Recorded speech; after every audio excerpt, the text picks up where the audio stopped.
In the great subgenre that is bro cinema, there has hardly been films that explore male friendship that go beyond the need to avenge a friend or bravado action-oriented plots. Rarely do we see films that deal more so with the kinship and emotional aspects of it and the yearning to continue a friendship or the emotional attachment that's shared. They are so far and in between that the friendships that are displayed are often mistaken for subtle romances that are only hindered due to the supposed commercial loss that their films would have incurred. Or they assume that the characters are simply unable to communicate their true desires. When they do tackle the desire to reconnect, they are often very hollow explorations that never go beyond, "Man, you guys rock, we should hang out more like in the old days." Such examinations merely showcase individuals that wish to return to the former glory of their youth and rid themselves of current issues. The Banshees of Inisherin can confidently take its place among the greats alongside Once Upon a Time in Hollywood, Mikey and Nicky, Superbad, and I Love You Man. Its narrative sees Patriarch find out that his lifelong friend Colum no longer wants to be his friend.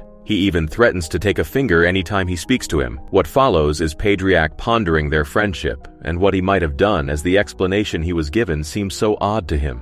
So we'll keep aimlessly chatting and my life will keep dwindling, and in 12 years I'll die with nothing to show for it, bar the chats I've had with a limited man. Is that it? I said not aimless chatting. I said good, normal chatting.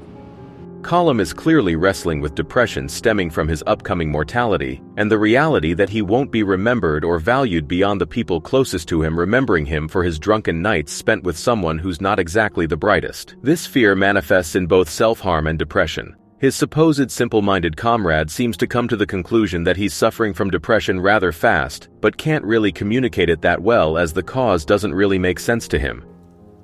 Maybe he's just depressed. That's what I was thinking. That he's depressed. Well, if he is, he could at least keep it to himself, push it down like the rest of us. And how's the despair? Not so much of it of late, thanks be. Patriarch is unwilling to let his friend fall to depression and reaches his breaking point when his beloved donkey sees his end due to a discarded column finger, which draws a parallel to many real-world cases of one's mental health issues, resulting in not only the physical and emotional harm of themselves, but also their loved ones. There's also something so moving about the so-called dumber person understanding that the memory and impression you leave on people you directly connect with is worth more than the praise of absolute strangers that you'll never hear because you'll be long gone. The end of the film sees Patriarch setting Colum's home ablaze with him in it. This was done as an act of revenge for what happened to his pet. But when he sees that his friend's still in it, it changes into a last gambit of a desperate friend trying to snap his comrade out of the well of depression.